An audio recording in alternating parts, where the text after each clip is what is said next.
Hello, good evening to everyone. Hello, good evening to everyone. My name is Amy Kang, and today we're on live here today with our guest speaker Charlene Ng, and she's going to share with us about her perspective on speaking up. So without further ado, I want to I want to share with you that Charlene is actually a professional life coach. And prior to the 6 years of life coaching, she has been doing corporate leadership. Okay, so let's welcome Charlene to speak. Thank you, Charlene, for coming. Thank you, Amy. And I would like to thank you, Amy, for this opportunity for me to be here with everyone, and also Coffee with Amy Kang. I love that name and I love that background behind you. So that's why I purposely kind of like select a background that's matching. Right. Thank you so much for having me here. So I appreciate this time here with you and your audience that you're inviting into this call here as well. So speaking up, it's something that very close to my heart. But before that, can I have a little bit of time here to introduce myself a little bit more? Sure. Is that okay, Amy? Great, yeah, sure. Please go ahead and introduce yourself, Charlene. Yeah, thank All you. yours. Yeah, thanks. Yeah, as Amy mentioned, I've been coaching for the last 6 years, and prior to this, I have been in a corporate environment for the 16 years in various leadership positions in different industry as well. So speaking up, it has been something really close to my heart, and I've seen cases happen to myself and also happen to people when it's not speaking up and what's going to happen, right? And I'm sure a lot of audience today may be interested in terms of knowing how to speak up when you are not being able to talk at all, or you're being muted psychologically, and how do we break out from that shell, isn't it? Right. So I have this little story to share here. Is that okay, Amy? Yeah, sure. Please go Right. ahead. Ken. So when I was 9 years old, and there is this like storytelling competition, right, Amy? When we're in primary school, we have this storytelling competition where you see someone on the stage and they start to talk about story and they start to act out, and then everyone just clap, right? That's like a competition, and then the person who speak the best and then will get a trophy. You know what I mean? Yes. And at 9 years old, what I realized is I have been fonding about my friend speaking on stage as such, right? She's a great storyteller, and she's so mesmerizing until like I was like, whoa, she's like my idol. When I was 9 years old, I've been watching her speaking on stage for 2 years. So on a third year, primary 3, and I went up to the teacher and I asked her, hey, teacher, this year storytelling competition, can I go? Can I go? Right? And then I just kind of like volunteer myself instead of like being handpicked by the teacher.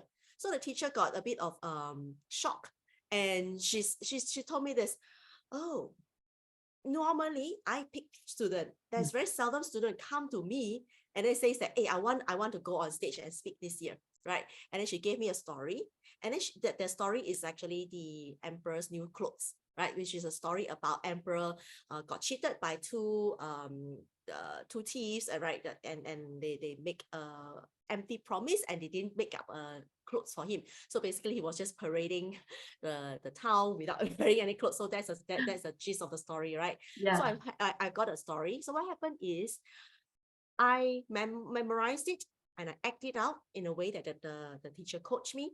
But when I think the thing is, when I went up to the stage, and what happened was, when I saw the mic in front of me like this, and I saw all the students in front of me, whole school was there, it's like sitting down there, so small heads right in front of me.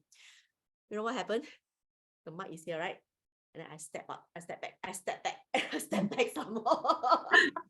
Okay. So far away, and the sound doesn't go through. Oh. So what happened was, the boy next sit at the last corner of the hall, and he shouted, hey, speak louder, cannot hear you. And I'm like, oh my God. Okay. And I really want to dig a hole there. And that incident, I want to dig a hole to really jump down, and I don't want to continue telling story anymore. And the result is obvious. I got the number 7 out of the 8 student. You know why? Because the 8th student, he didn't appear. So Okay. that was a result. But that incident left me a great mark in me that I don't want to talk anymore, right? And there's a lot of times that I figure out that if I were to talk, someone is going to comment something to me that I'm not good enough. And I realized that a lot of people also today not speaking up, also because there is a sense of self-doubt and self feeling of this, like, I'm not good enough. If I were to speak up, what will happen? Right? I went onto the stage with a really great positive mind, but the experience was frightening for me. So ended up that it creates a sense of myself that I don't want to talk anymore, right? And when I was moving on, when I'm entering my workforce, we have presentation to do, and then standing in front of lots of bosses, and you got to give a presentation about your project, about whatever reporting, right? It wasn't a pleasant time for me as well. And I figured out that the way that I talk has been really restricted in the way that I talk because I say things that people, which I think that people will like. That actually doesn't allow me to come out from it of speaking true from my heart about certain matter. Have you ever been in this situation before, Amy? Yeah, I mean, like, about stage fright. Speaking up, right? When we are talking, and then sometimes we say the things that we, because people like it, or maybe Oh, we say things that, I feel like I won't offend you. yeah. I Yeah, used to yeah, have that kind of feeling also. I don't really yeah. enjoy saying such Mm. thing actually. Yeah, yeah. And sometimes we mask our words when we speak to people, and it makes the relationship sounded a little bit not real. Yeah, Amy? Yep, yep. Do you feel so before? Yes. Yeah, yeah. There's a lot of times because there's a boundary, there's an invisible boundary. Like, I don't want to cross that line. I don't want to cross that line so that the relationship would not jeopardize. But the fact is, sometimes it leaves a mark in us that we feel like we are not showing our true self. Mm, mm, Yeah. yeah. How does that make you feel, Amy? I just feel that, I mean, like nowadays I will just like talk to the people that I really want to talk to. If Yeah. I have such a people of, the kind of the scenario that you portray here, Yeah. usually I will tell myself that I will not want to entertain because Yeah. because like I choose the kind of life that I want to lead. Yeah, and Yeah. I choose to associate with the people that I want to associate. And I'm very grateful that I have that opportunity to do so. Yeah. Yes. Yes. That's true that when we have the choice, then we make a choice. But sometimes speaking up doesn't mean that we are jeopardizing the relationship. And it Mm, is actually a way that to showcase who we are as a person. That's at least a definition for me, mm, right? And having said that, right, someone just came across my mind. I I was talking to someone this afternoon, mm. and she's the kind of person who doesn't go on screen, right? Like, for example, this kind of conversations going live and then not knowing what to say, what's going to happen. And recently I saw her hosting a webinar, and Oh. I was like so impressed, And then Mm-hmm. she went up there, makeup, dressed up nicely, and then like she hosts through the whole hour of webinar, and I sat through the whole thing. And in my mind, I was thinking, what happened to people, right, when they don't speak up and they dim their light? And in the end of the day, the values inside the person is not being shown, is not being expressed out. Mm, Imagine sometimes when the values and also the words actually comes out, the effect of it, the impact of it could leave a very long lasting kind of effect on people positively, what I'm trying to say, mm, right? And don't be afraid to speak up sometimes when you feel something that is actually not right. And there are sometimes that we do not know what are the possibility that we're actually going to be creating. Like you and I over here, we are just having a really coffee with Amy over here. I'm really loving this, and sharing with you guys what are the things that I feel like expressing right now, right? So basically, it's a form of expression when we speak up, and it doesn't need to be aggressive. sometimes if we find that it's not right, so think about ways to actually make the conversation easier. Check in back with the intention. What is your intention of speaking up? Is there something that you want to say because you have a different opinion? Or is there something that you want to say that could make the situation better? Right? So speak with a good intention, basically. Yeah. Yeah. Yeah, I really love this one about speaking with a good intention, because last time I mean I used to be someone that is like, I actually very curt with my words. So like I can be quite hurtful when I talk to people. I can actually hurt people easily with my words if I want to. So I learned this through Chinese metaphysics, that I have this combo whereby I can really speak and people can get really hurt from my speaking. So after that, after I realized it, actually I tend to speak with more caution, and like what you say, to speak with intention, with a good intention. If it's not necessary, I do my best not to speak. I will just swallow the words. Yeah. Yeah, that's right. I'm curious, right? Since you mentioned that you realize that when you speak and then sometimes it's tend to be really curt, and how do you overcome that? Right. Let's go into some tip sharing. I have some things to share. So how do you overcome yours? Like as in like how do I overcome Yeah. about Like not speaking nicely and also speaking with good intention.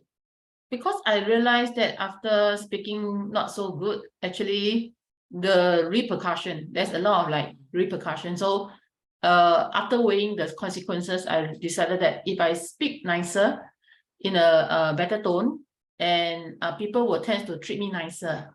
And if I speak like angrily, or if I am nasty, people will treat me nasty also. And that is because of what I did to them, which is nasty. And after I realized that from someone dear to me, speaking nastily to me, and I don't react. So I reflect, and I understand that, oh, now I understand why when I was nasty to other people, it's okay to be nasty to me, because I give them the right to. But then if I am nicer to them, like I don't rebut back, actually I get better effect. So I learn from here, then I continue to be nice to people, because I don't see why should I spread hatred or even jealousy and things like that when I can spread love and joy. Yes, Because totally life, there's agree only on one. that. Yeah. Yes, there's only one life. Spread love and joy. Let's keep your love there. Well, man, you really hit the nail that I wanted to talk a little bit more about the speaking up. Totally resonate with you. The way that I speak last time, it's also really straight to the point, and I don't even care about what kind of feeling that you will get, right? And then I just want to get things done. And when we are speaking from that kind of tonality and the volume, or maybe with that kind of intention, just to like, some people call it like step over you or win over you. And then you just imagine what is the kind of relationship that we are creating there if we were to speak up in that way. For myself, I started to realize that I speak the same like what you mentioned as well, right? And I started to realize that relationship turns sour and relationship doesn't work for me. And I do not know how to lead and how to guide people in terms of where I want them to go in terms of directions, whatever, depends on what are the conversations that come up. And the thing just now you mentioned also that when we speak nicely, and then we'll be treated nicely. And there's one point that you mentioned is the way that we speak will also teach how people will treat us back. Yeah. Right. And if you imagine that in a let's say a bully case, right? If someone were to like verbally bullying you and then you don't speak back, and then you're also teaching the bully, continue bullying me because it's okay, I won't be speaking out back, right? So it is really important to voice out things that isn't working anymore. And also it gives people a precedent in terms of how do you want people to treat you and speak to you in the first place, right? First of all, also don't be nasty, and also speak up to people nicely, so that you be treated nicely, even though you are in a bully situation. One trick I like to use is when people are angry at you for some reasons that you may not know, right? They may be going a lot of things in their mind, and then when they come to you, they come up with a raising up voice, and then it's like with a kind of a tonality that is not friendly. Ask them this question before you answer whatever things that they want you to do. You just ask them the questions. What makes you so angry? Oh, okay. Why are you raising up your voice at me? For example, why are you so harsh in your sentence to me today? Ask them back a question. And then the person who tell you all these things, they'll go like, okay, that doesn't sound friendly. Okay, let me ask you again. So they will change their tone, right? Then the conversation become easier. Yeah. So instead of like go back and talk back at them, we speak up, says that, hey, I noticed something is not right with you today. Are you okay? Right? Is there something you need to handle first before you come and speak to me? Right? Depends on the context. There are many ways that we can ask a question to slow down the volume, to lower down the volume of the other party, and also to slow down the conversation rather than going head on. And then both parties will end up crawling around. So that's not what we want, right, Amy? Yeah. We want a win-win situation. Yeah. So looking at this, right, can you give us some scenario of different, like maybe between a mother and the child? How can they actually use the context of speaking up? Yeah. Wow, I can totally relate on that. My youngest one is 5 years old. Oh. And my elder one is about 9 years old. So they are still kind of like below 12, right? The way that children speak, they just really go direct and honest, and they don't like this, they don't like that. And a lot of parents thought that it is their throwing tantrum. Actually, they are just voicing out, right? So as an adult, we have so much expectation in us that children needs to be well-behaved, right? Well-behaved. Yes. Not making noise, not throwing tantrum, and then well-behaved. Yeah. When kids start to throw tantrum, also ask them a question. Why are you raising your voice at me? Okay. Same thing. It's still the same thing, right? Why are you so angry? All right, you say you want to eat this, you don't want to eat that. Okay, can we get some breathing or slow down our volume, our voice, and also tone first before we continue talking? Otherwise, parents and child is gonna end up like screaming at each other. Right? Not much difference to me. It's just that kids are really even more direct than adult sometimes. So slow down the pace in terms of how do you want to speak from, which is the intention, right? If your intention is to really shut down the kids and then you end up yelling back, that's not going to work.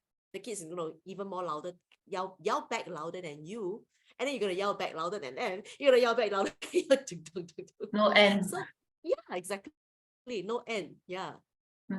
So that is parent and child, this is totally something I can relate.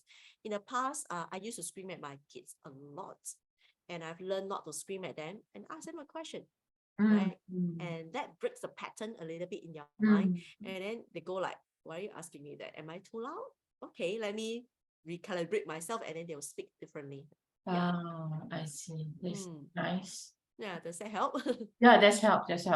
So like in terms of like speaking with like in the corporate, so like between colleagues, like sometimes like I realized that during my past working experience, sometimes like when you want to talk to your colleagues, and then there is this situation whereby, let's say example, I'm in the trade of clinic assistant.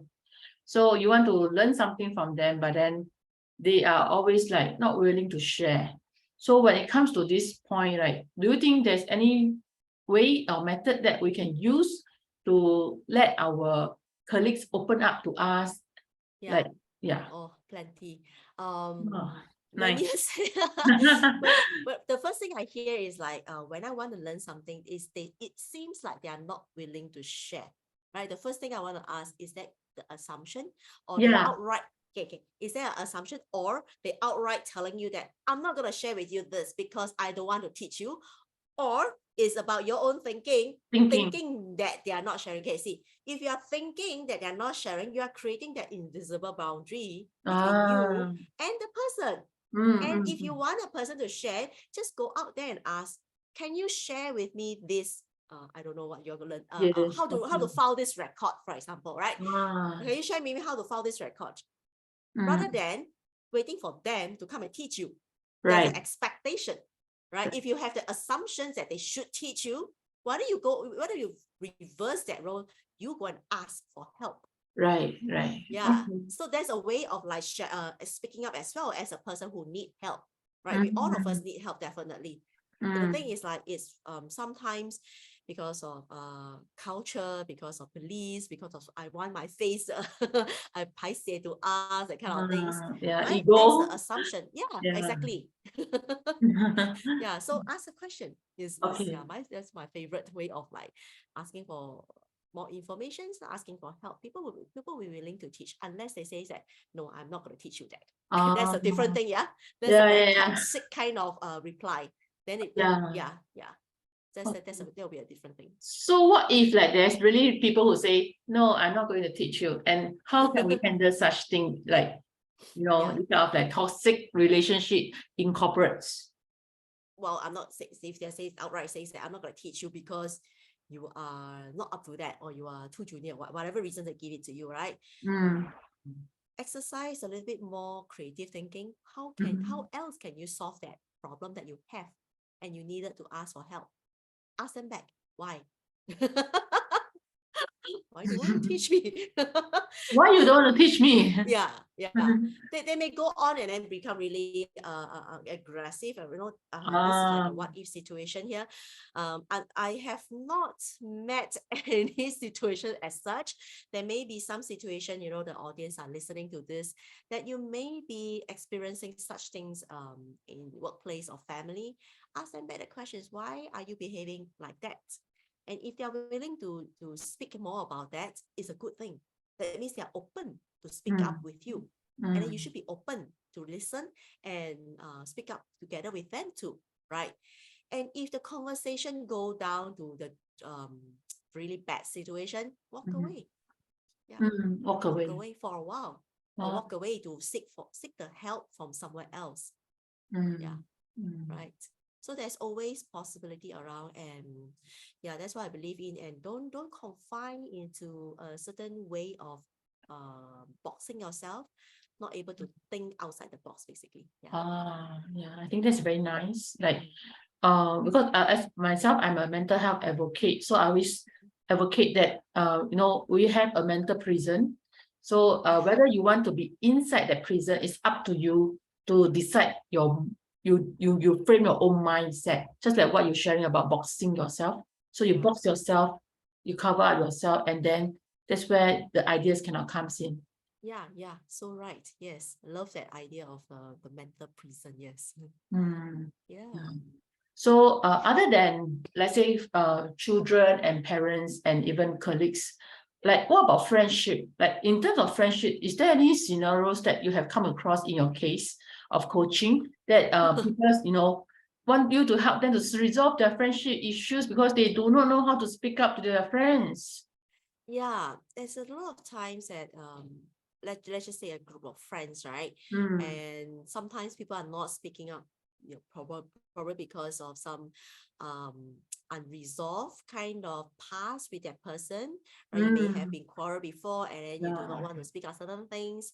But if it's not that serious, and then if it doesn't really bother you, so maybe probably you can just drop the matter of like drop the past and move on with the relationship that you want to create with this friend here.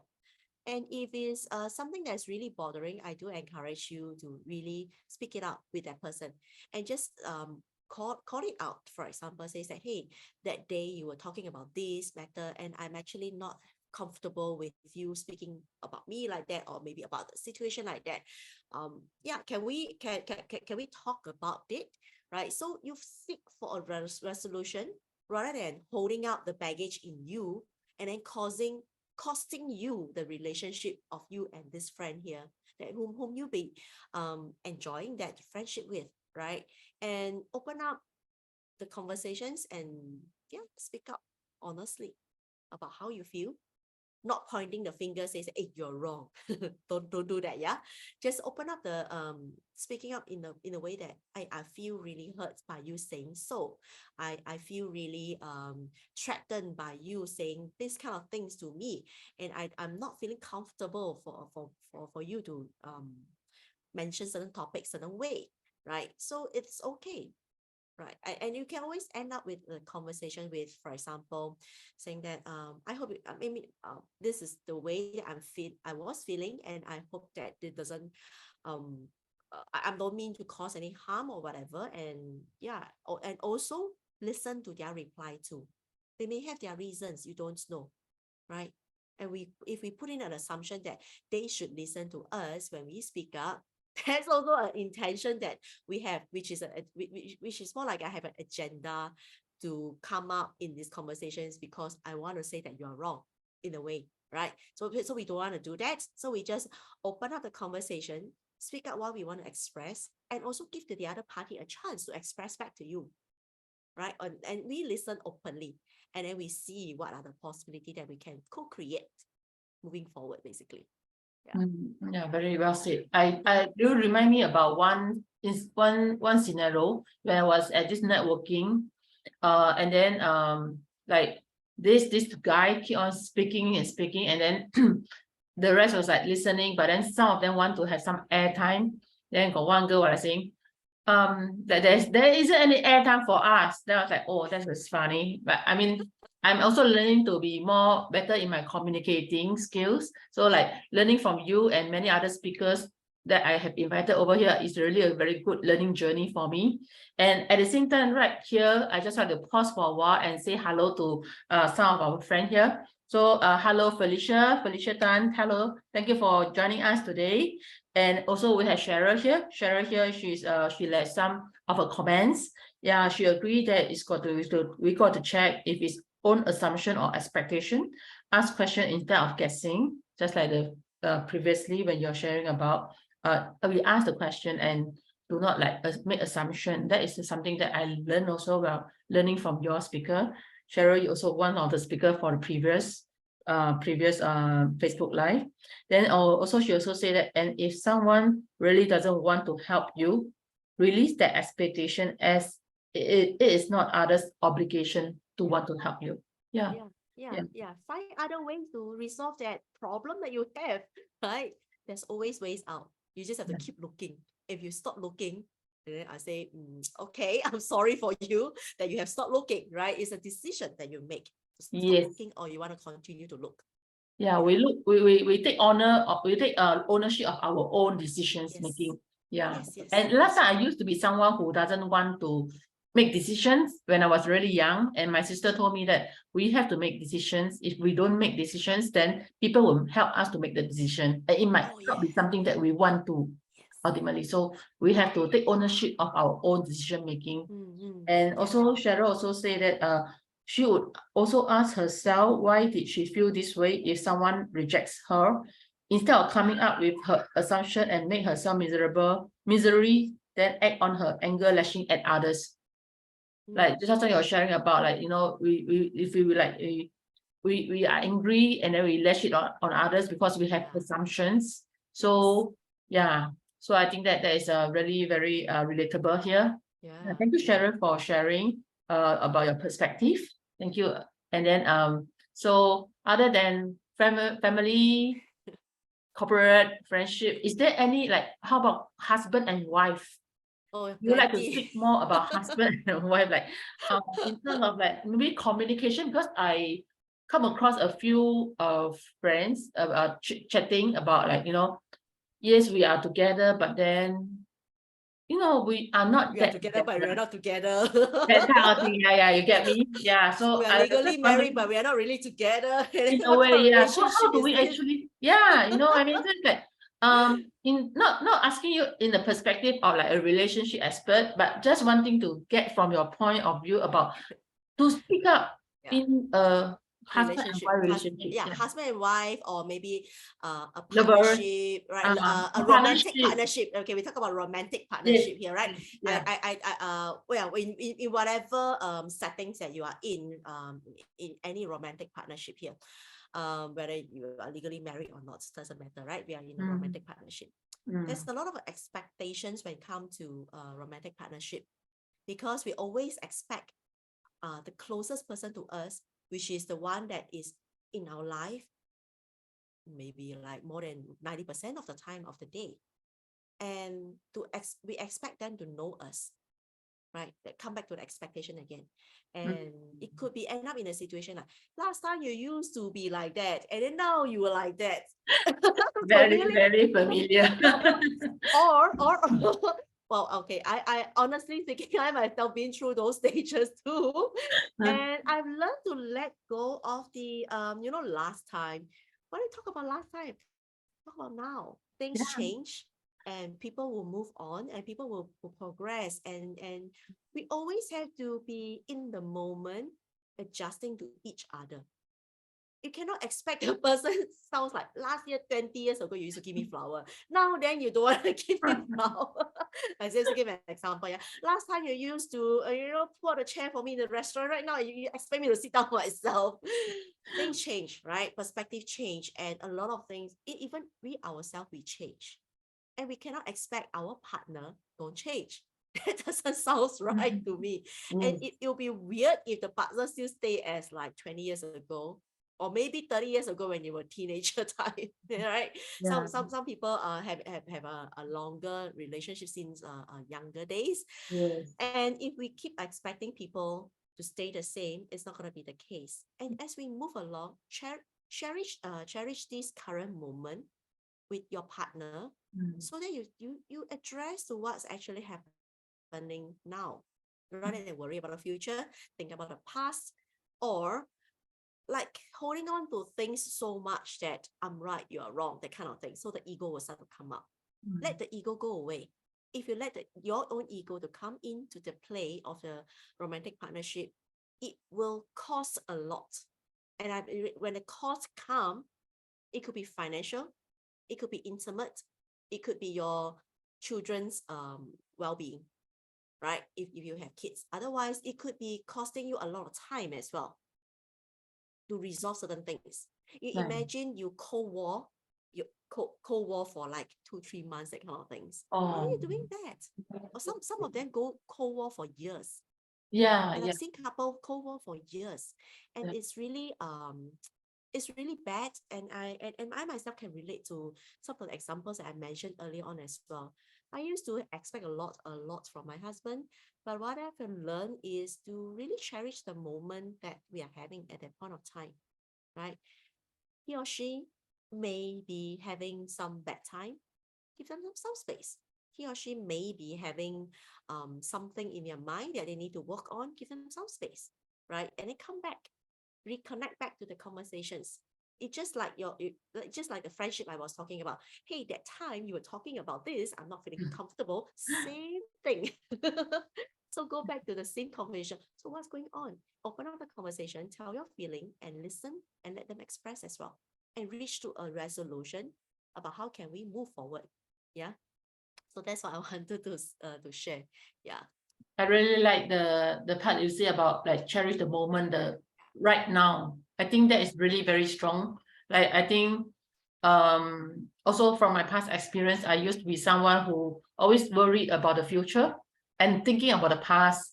And then only later part when I start to learn some other techniques in life, and I realized that actually the moment is now. This is the most important moment, that like now you're talking to me and I must be focused, that I'm in a conversation with you, and not to be like maybe looking at my handphone or doing some other things. So like we don't really tell people what to do, but then in our family, like we used to be sometimes we were in a gathering, we were like watching our own handphone or things like that.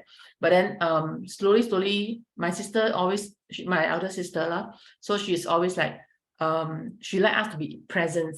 So when I go out with her, I will also make sure that I am present. And if she or me want to return an urgent message, we will tell each other. So it's like a form of respect for each other. Yes. Then even my son nowadays, when we go out together, he also don't look at his handphone, like, you know, he always like to look at scroll the Instagram story or TikTok, but then he will tend to focus with me together, the time together. Like just now before we come to meet you for this Facebook Live, actually I just brought him to Seletar Mall for a quick dinner.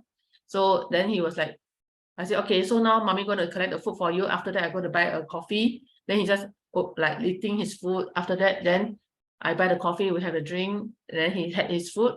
Then I said, okay, there's 5 more minutes. I bring you to Popular Bookshop to take a look and see whether you want to buy any books because we have some voucher. So he was like, oh, he want to take a look. Then he like some money sense book and things like that. He want to learn how to make money.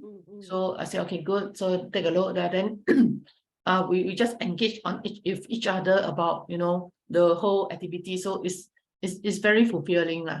Like let's say like last time we tend to like maybe not just confide to my son, maybe some other loved ones. Then like what you mentioned about the Cold War and things like that. This is very like common in the past for me. Like, you know, I am with someone, but then actually I'm not with someone because there is this barrier, that the invisible barrier that you mentioned. So I think it's really very, very true. Yeah. So really thank you for sharing about this point. Yeah, it really brings up. Yeah. Thank you. Something you mentioned just now ticks me. You said that when you and your sister go out and sometimes you needed to reply a important message.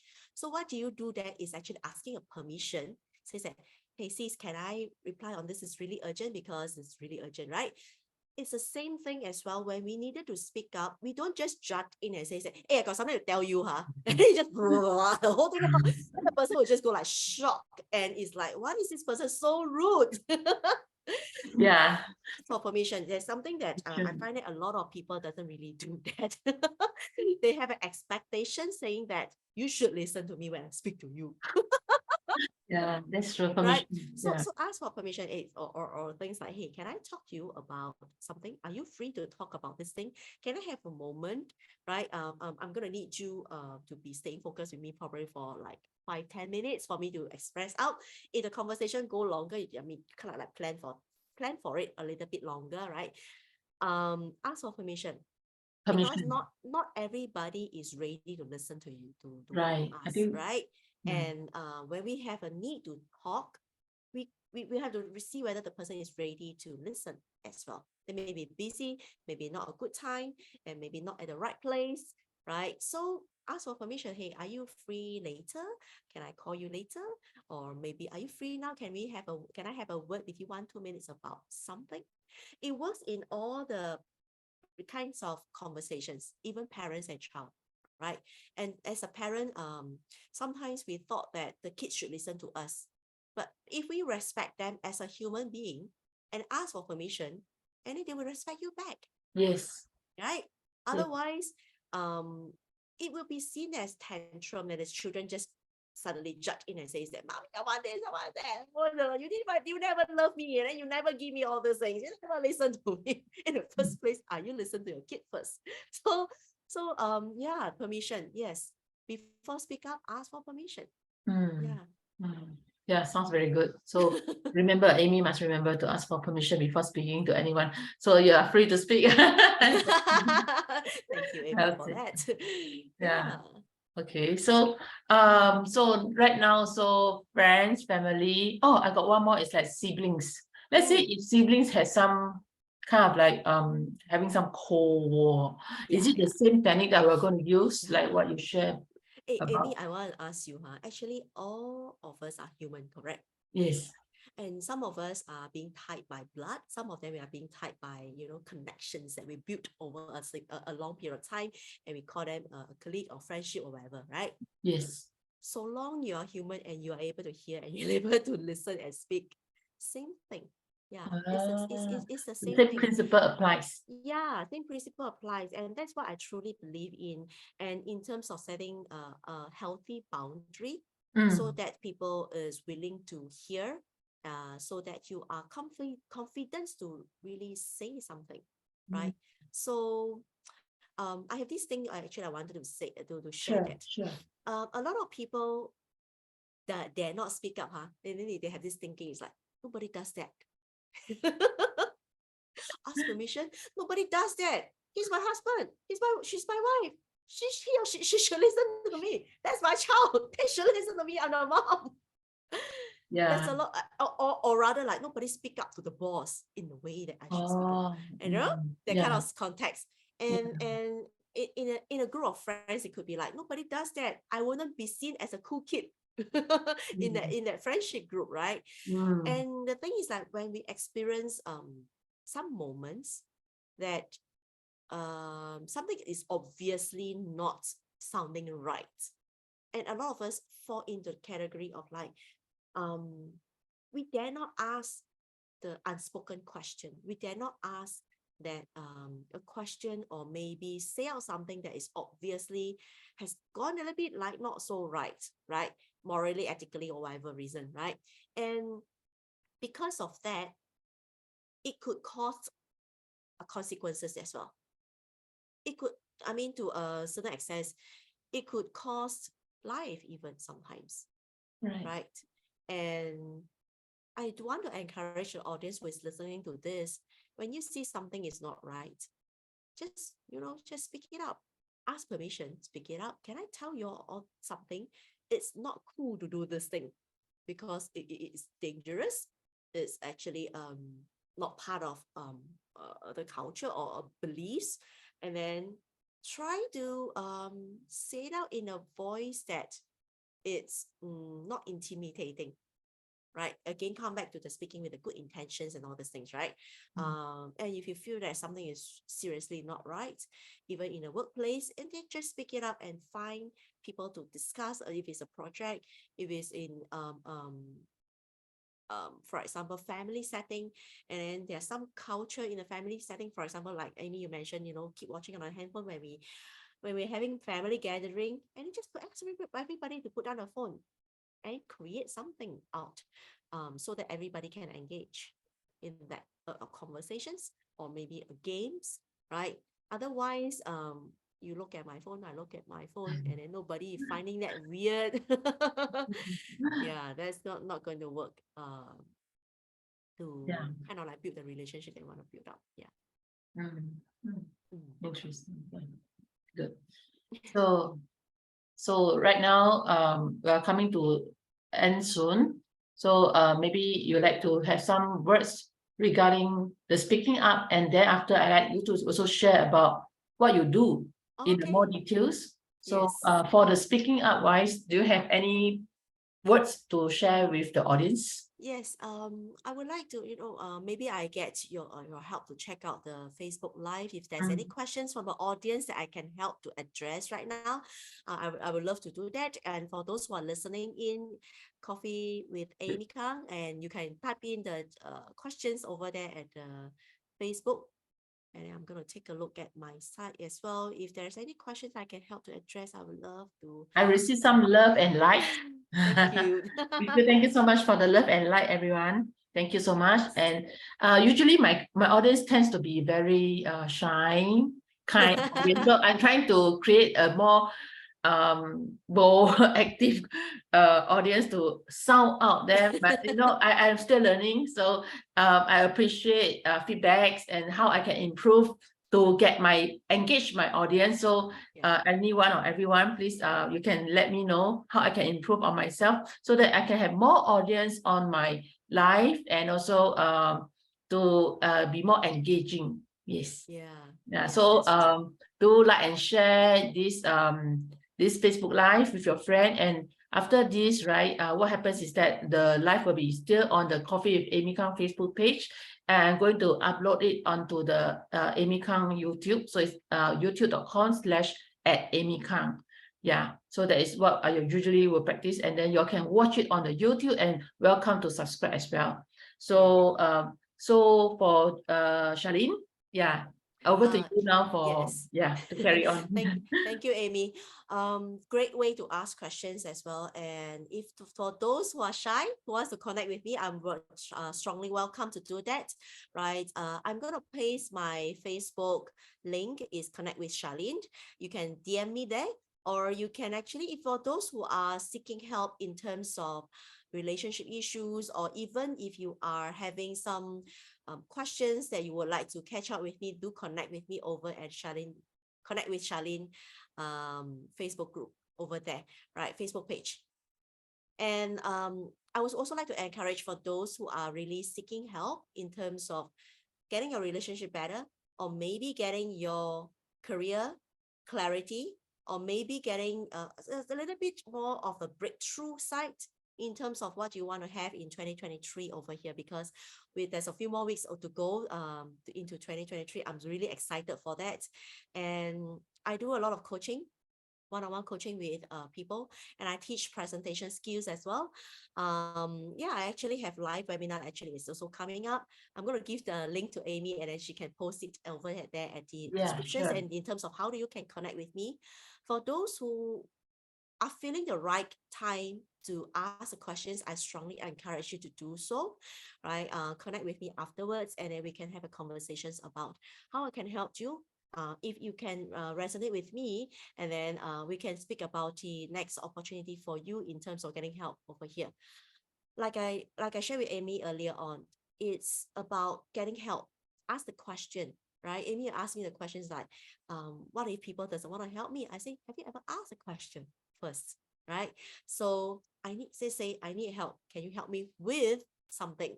Right? Just drop me a message with that if you are having a moment right now, thinking maybe Charlene can help me with this. So I do really encourage you guys to actually click in the link that is going to be in the description later on, and connect with me and see if and how I can help you in terms of improving your life, and also get some clarity of your life purpose, and also reset and restart your career clarity as well. Because I know a lot of people are thinking about starting a new journey, starting or maybe a transitioning from something to something else, right? It could be a career that you doesn't, if you're thinking about a career switch, or maybe you're thinking about some relationship issue, yeah, welcome to actually, connect. Yeah. So, Charlene, curious, may I know what kind of tools do you use other than coaching techniques? Do you have some tools that helps you to guide your people? Yes, that's right. So coaching has many tool sets itself, right? I've been using those tools and applied to myself as well.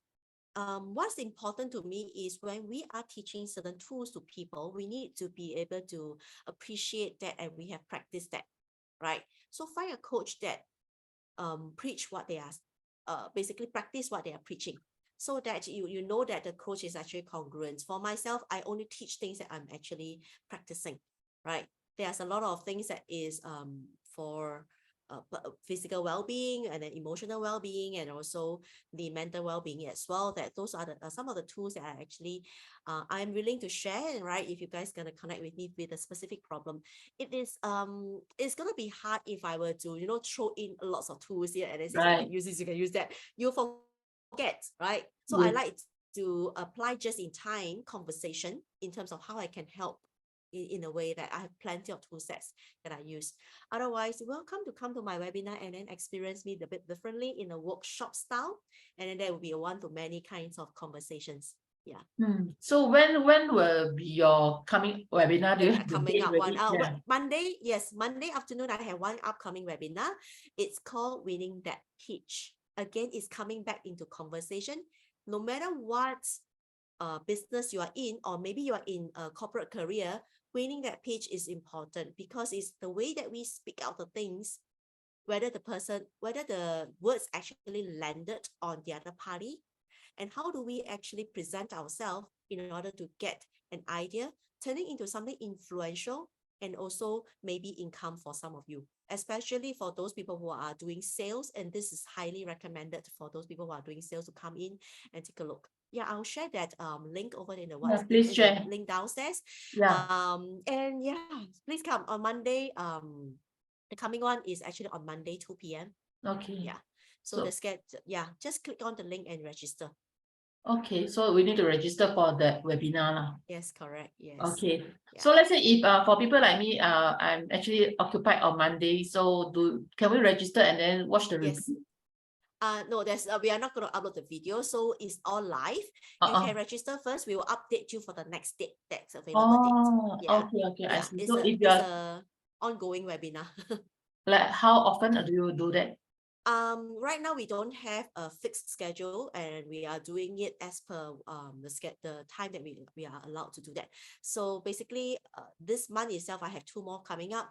The second one, I need to check on my schedule on that. Just register when I post a link. Okay. We will update you for the next available dates. So do come for that, because a lot of business owners and entrepreneurs, they come for it, and especially those who need to do presentation, those who need to use the voice to influence people, right? So do come for that, because it's really, really useful. Yeah, I think I will need one. Yes, we'll come for that. Yeah. Okay. So okay, so far there's no more comments from the audience now, but I really appreciate those who turn up today, be it just for a while, or have been with us for the whole life. Thank you so much for your time, and thank you for your energy here. My son is watching me from behind. Hi. Okay, like skeptically. Yeah. Okay. So okay, so that's about all from my side. Charlene, any last word? Yeah, speak up, because if you don't talk, nobody will listen to you. Yeah, that's what I want to share. And when we speak up, just speak with good intentions, and also use the tips I have shared over in this live here with Amy. And yeah, continue to build good relationship. Okay, thank you, Charlene. Right. Thank you, Amy, for Thank you this, for your and I really appreciate your time here too, and your energy. Thank you so much, Charlene, and thank you everyone once more. And I will switch off the live, and Charlene, if you want to stay, you can stay with me for a while. Yeah. Okay, thank you everyone. Have a nice night today. Thank you for Bye. bye. Okay, 好了哦。stop live 了。stop live 了。怎么样？耶。对，还没有 stop recording。